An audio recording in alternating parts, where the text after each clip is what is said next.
feels a little funny to be doing an Almar Eagle Ultralight review, since it's, no longer produced and discontinued effectively. But I've been thinking about it, and I've decided that, what I really want to do with my YouTube channel is talk about the knives and the gear that I find interesting and the stuff that I like. And I find this knife interesting, and I do like it a whole heck of a lot. This is the Almar Eagle Ultralight. It was designed by the late great Almar and produced in Japan by Moki Knives. Moki is one of the finest knife making companies in the world, in my opinion. They really do go above and beyond with their finishing. So I was really happy to get this in my hands. Let's take a look at some size comparisons.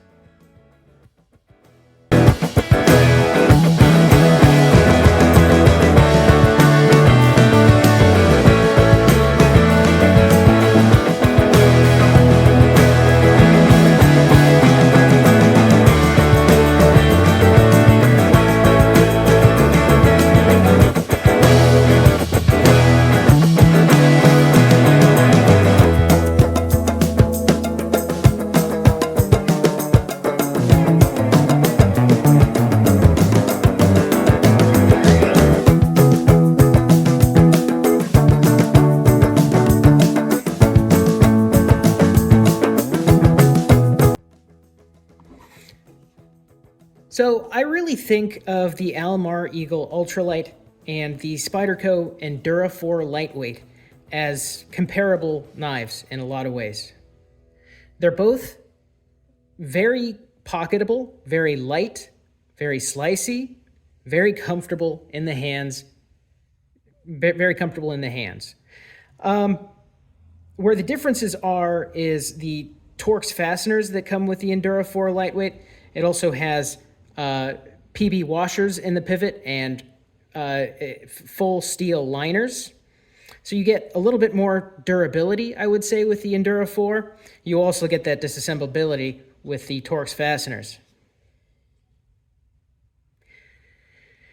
So these two knives were both produced at the same time at one point, from what I can find. The Endura 4 Lightweight, started off with just a VG10 steel blade steel, but the Almar Eagle Ultralight had just the AUS 8 steel. And the problem with that is the Almar Eagle Ultralight was quite a bit more expensive than the Endura 4 Lightweight. So I think it's possible what might have happened is the Endura 4 Lightweight might have pushed the Almar Eagle Ultralight out of the market, which is a shame. Even if the Almar Eagle Ultralight might be overpriced, from what I can find, these were going for around $170 several years ago, back when they were still being produced, from last that I could see anyway. And during that time, the Endura 4 Lightweight would cost something about $70 or $80 at the time for the base VG10 version. So I think it's possible that people saw the Almar Eagle Ultralight as overpriced and maybe obsolete with having the pinned construction, no liners, and kind of slow deployment. It's not really an easy knife to open one-handed. This thumb stud is very sharp, pretty uncomfortable. I find that I end up deploying this with two hands most often.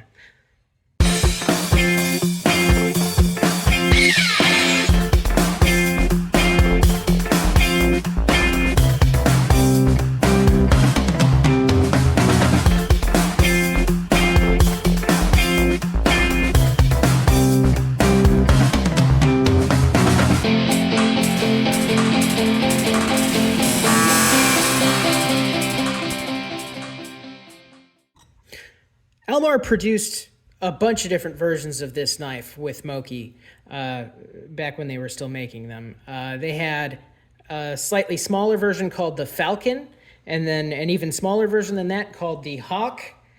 And they had different variations of them with different blade steels. Most of them came in AUS 8, but I've seen them also in ZDP 189, and I've also heard of them in VG10 as well, though I don't think those were quite as common as the AUS 8 stainless steel that you see here.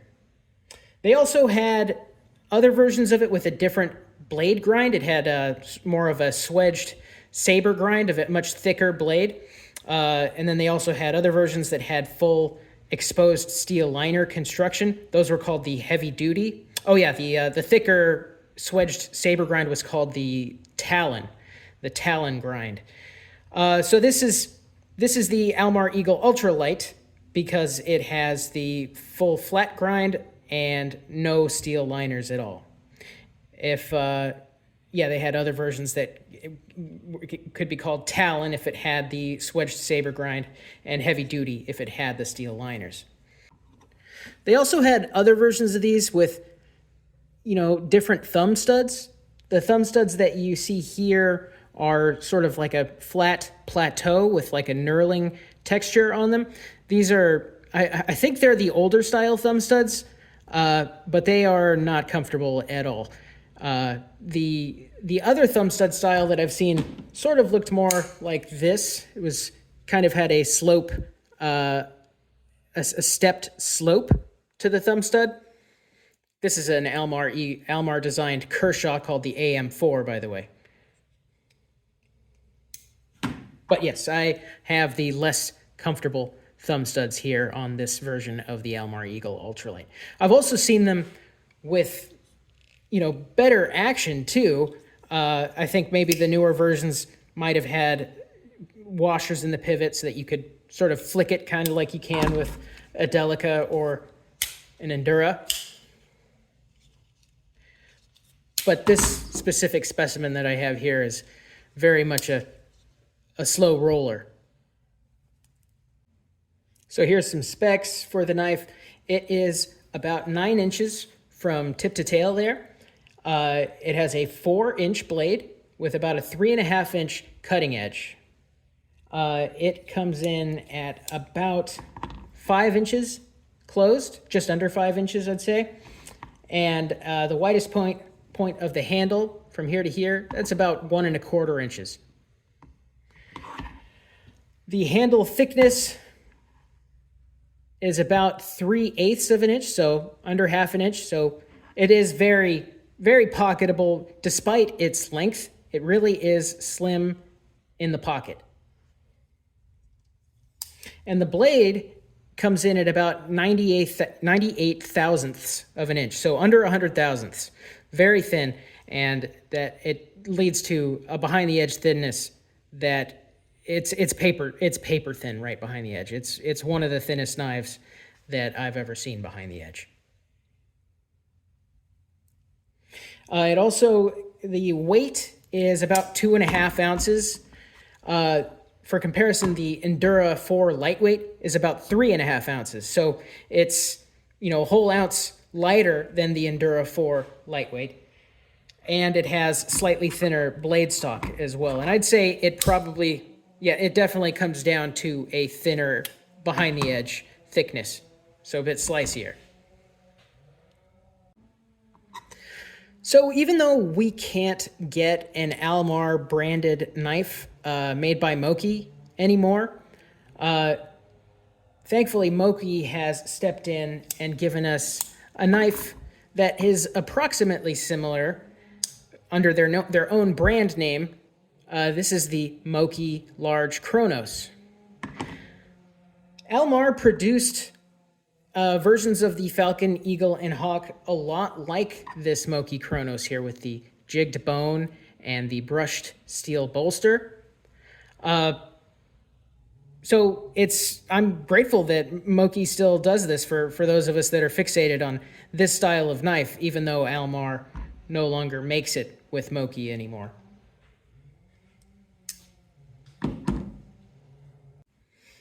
Almar still makes knives, but they do them out of China and Taiwan mostly nowadays.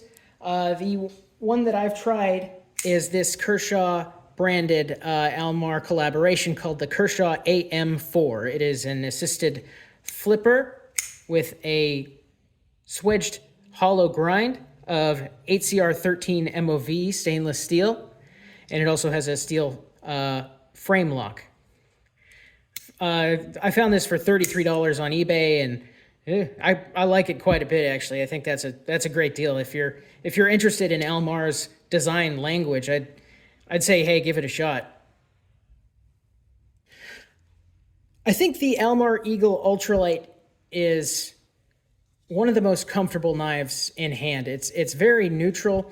There's no prescriptive grip at all. The pocket clip does not bother my hand. I also think it's pretty beautiful. I mean, I can sort of see why they never updated it with Torx fastener construction, because these polished pins really add to the classy aesthetic of the knife. The blade is understated, the minimal branding, just the Almar logo there. I assume that so as not to take away from Moki's very nice polished satin finish.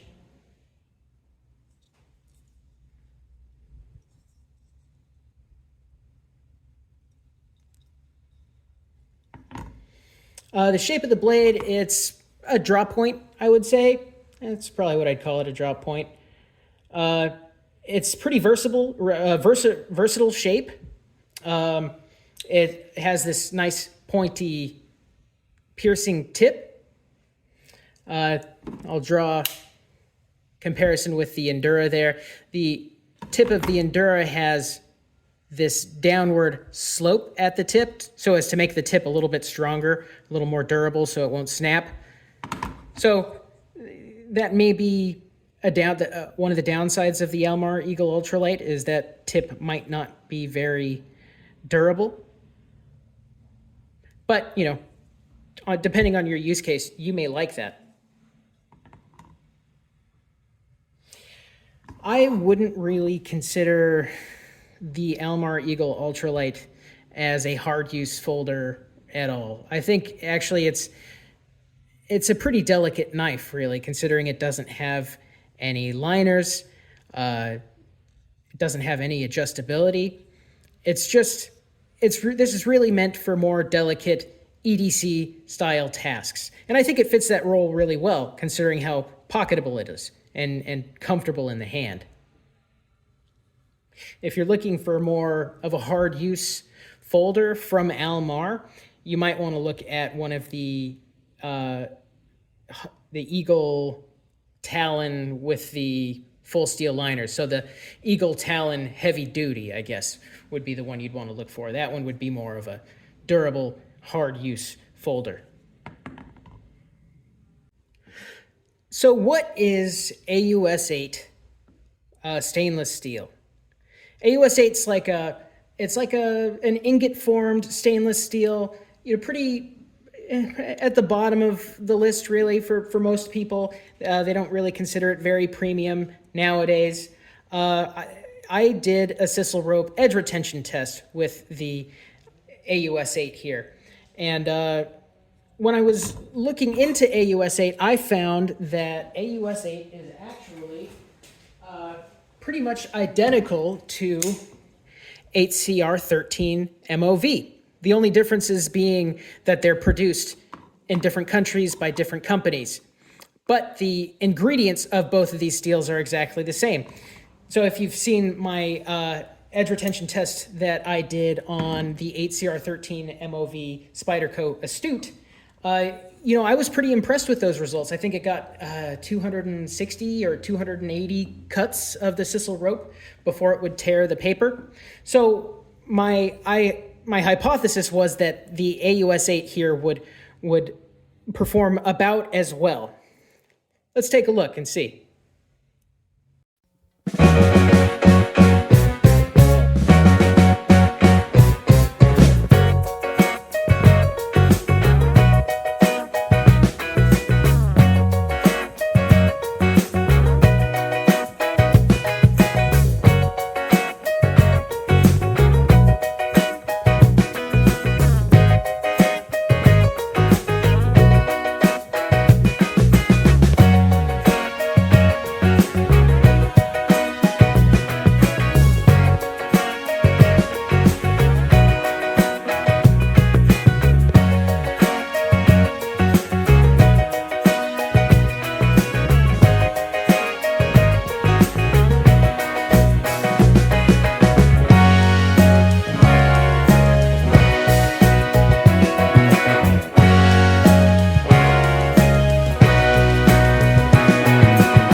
Okay, so the results for the Almar Eagle Ultralight with my sisal rope edge retention test was 340 cuts of the rope.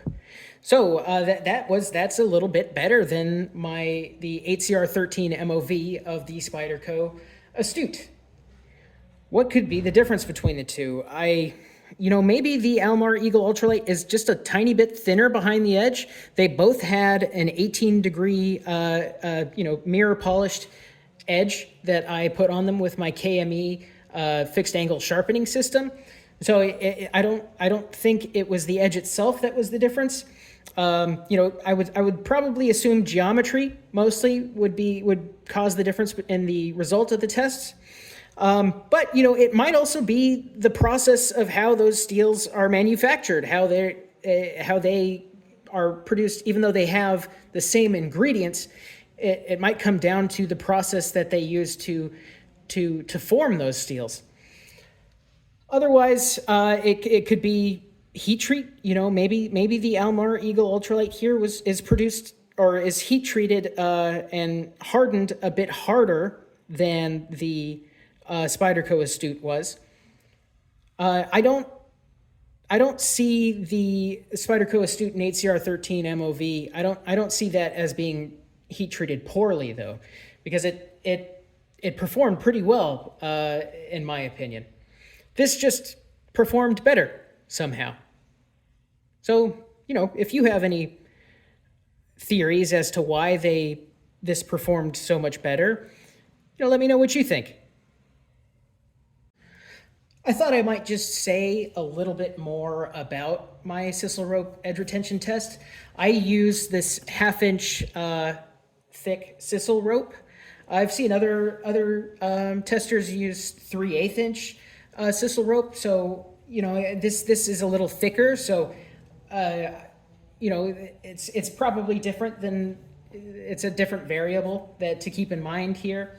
What I do is I cut into the rope with the knife at the same point on the blade, and I try to replicate that cut throughout the test. So I'm just putting wear into the blade at one specific spot, and then trying to slice a held sheet of paper with it until it no longer is slicing through that paper anymore.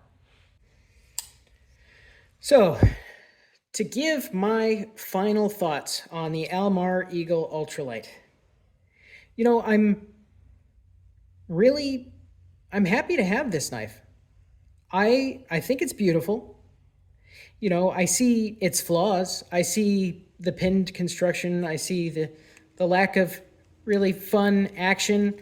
I see maybe the drawback of having a very acute tip here.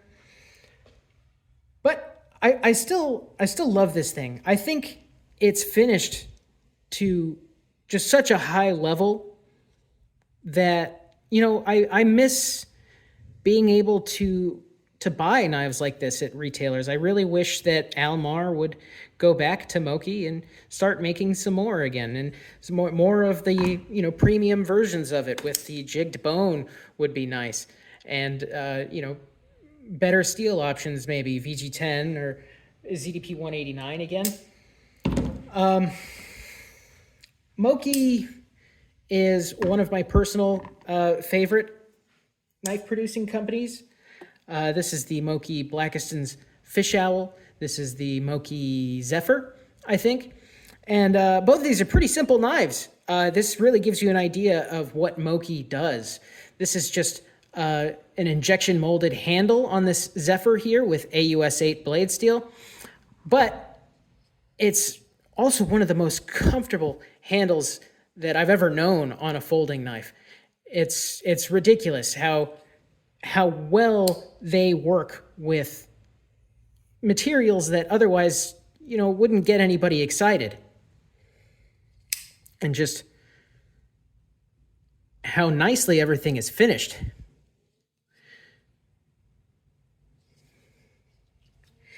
This is the Blackiston's Fish Owl. This is also AUS 8 blade steel with this reflective polished finish on the blade. black micarta handles, also no liners. Also, not very fidgetable action, but gorgeous nonetheless. And that's how I feel about the Eagle Ultralight. Maybe obsolete, but also beautiful. And one of the best cutters I've ever known. So, I guess I'll leave it there. I hope you guys will find yourself one and put it into your rotation, put it into your collection. And hopefully Almar starts making these again. I think that would be great. I'll stop there. Thanks for watching.